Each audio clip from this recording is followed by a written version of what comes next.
नमस्कार, मी लतिका निंबाळकर. माझ्या चॅनलवरती तुमचं स्वागत आहे. आज मी तुम्हाला दोडक्याचं कालवण बनवून दाखवणार आहे. त्यासाठी बघा एक दोडका घेतला होता. 200 ग्रॅमचा दोडका आहे. त्याच्या शिरा काढलेले आहेत. त्यांना अशा मधोमध बघा मी कापून घेतलेले. तुम्ही जरी नुसत्या फोडी केल्या तरी चालतील. कढई गरम करत ठेवली, त्यामध्ये तेल टाकून घेऊया. 1 चमचा तेल टाकायचं आणि चांगलं गरम होऊन देऊया. तेल गरम झालेलं आहे. त्याच्यामध्ये बघा छोटा बारीक चमचा एक जिरे मोहरी आपण चांगली तडतडून देऊया. त्याच्यामध्ये 2 चिमूट बघा हिंग पावडर, कढीपत्ता, त्याच्यामध्ये बघा एक मोठ्या आकाराचा कांदा एकदम बारीक कापून घेतलेला आहे. हा कांदा एकदम चांगला भाजून घेऊया. कांदा बघा असा भाजून घ्यायचा, लालसर एकदम करपून देऊ नका. थोडीशी हळद टाकूया आपण यात आणि एक मोठ्या आकाराचा टमाटर बघा एकदम बारीक कापून घेतलेलं आहे. बारीक कापायचं म्हणजे जरा छान असे ग्रेव्ही होते, त्याची चव छान लागते. परतून घेतलेलं आहे. बारीक कापल्यावर बघा इथं घट्ट किती छान झालेलं आहे. म्हणजे ह्यामध्ये बाकीचं जास्त साहित्य आपल्याला टाकायला कमी लागतं. अर्धा चमचा जिरे धने पावडर आहे आणि ह्याच्यामध्ये बघा हे सुक्कं खोबरं, आलं आणि लसूण आहे. थोडंसं टाकलंय सुक्कं खोबरं, 1 गड्डी लसूण आहे आणि अर्धा इंच आलं आहे.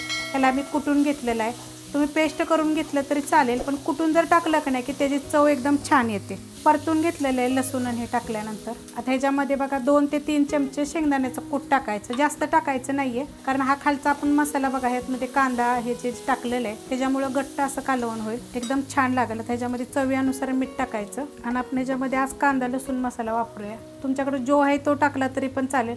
हा 2 चमचे टाकलेला आहे आणि हा मसाला टाकल्यानंतर आपण ह्याला 1 मिनिटभर परतून घेऊया बारीक गॅसवर. मसाला बघा हा चांगला बारीक गॅसवर परतून घेतलेला आहे. ह्याच्यामध्ये कोथिंबीर टाकायची थोडीशी आणि दोडक्याच्या फोडी तुम्ही बारीक तरी केल्या तरी चालतील. 4-4 भाग केले तर चालतील. ह्याच्या मी मधोमध कापलेलं आहे, जसं आपण वांगा कसं वरतो. हा मसाला तुम्ही ह्यात भरून पण करू शकता आणि असं पण करू शकता. तर ह्याच्यामध्ये आपण गरम पाणी टाकूया. थोडंसं परतून घेतलेलं आहे. आता तुम्हाला किती कालवण पाहिजे त्याप्रमाणे पाणी टाकायचं, पण हा कोमट पाणी आहे बघा 1 ग्लास.